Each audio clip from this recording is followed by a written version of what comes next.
Tributes are pouring in for Pope Francis after his death at the age of 88. Italy's Prime Minister Giorgia Meloni called him a great shepherd, while President Trump says he and the First Lady will attend the Pope's funeral. In a moment, we'll discuss what's next for the Roman Catholic Church, but first, this look at the life and the legacy of Pope Francis.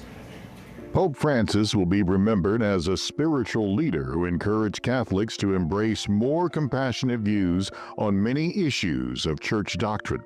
But his legacy as pontiff will also be marked by his failure to deal decisively with past abuse by clergy.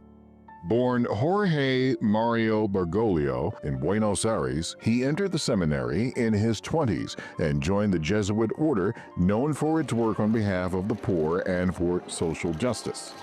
Bergoglio later became a bishop of Argentina's largest archdiocese and eventually a cardinal before being elected the 266th pope in March of 2013. He captivated many liberal non-Catholics with his focus on poverty and human suffering at a time when far-right political groups were on the rise globally. But Francis's expansive message faced pushback from a polarized clergy and hidebound Vatican bureaucracy. He abolished the highest level of secrecy used to protect pedophiles within the church, yet largely failed to satisfy victims' demands for accountability. He advocated for a freer discussion of homosexuality, divorce, and the role of women in the church, but progressives didn't find him revolutionary enough, while conservative Catholics felt he went too far. He left a final institutional legacy reconfiguring the College of Cardinals that will select the next pope, making it more likely that person will be from Asia or Africa.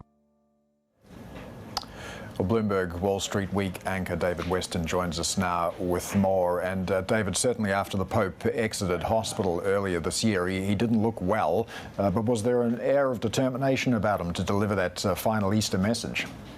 Well, one would say so, wouldn't they, Paul? Exactly right. We saw him there, frail and limited in what he could do, but really insisting on presiding over Easter one last time. It's only fitting that he held on until the day after Easter, and Catholics around the world now are mourning his loss.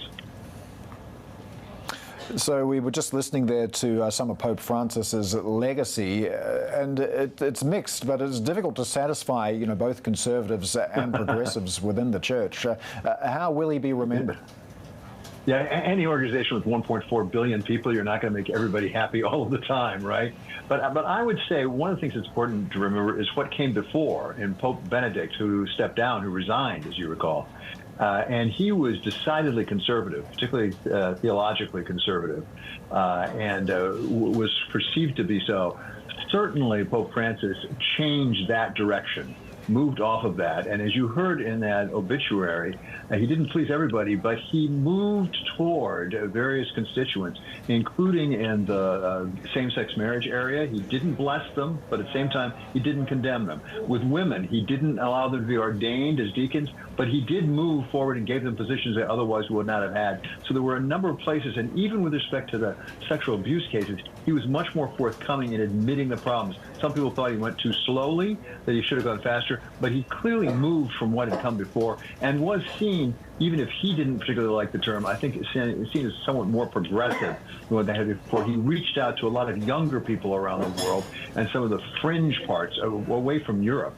Particularly, which is fitting given the fact that he was the first non-European since, I think, the 8th century to serve as Pope. Well, the Catholic Church is now going to bear witness to several weeks of impressive ceremony and some secrecy as well. What do we know about the funeral arrangements and the conclave for choosing Pope Francis's successor? The date on the funeral has not been set yet. We have heard today from President Trump here in the United States and the First Lady that they will attend. Obviously, we'll have dignitaries from around the world. It will be a very big event. Obviously, covered on television. We'll all be watching it, no doubt. And nothing can go forward in terms of the choosing of the new pope until that's all over. The so-called conclave usually happens between 2 and 3 weeks after the death of the pope. And as you know, Paul, that's very secretive. I mean, it is the the group of cardinals who are under 80 years old, that's about 135 of them, will get together in the Sistine Chapel, and they'll be locked in there, and it will all be very secretive until they can come up with a 2/3 majority, which is required to vote for the next pope.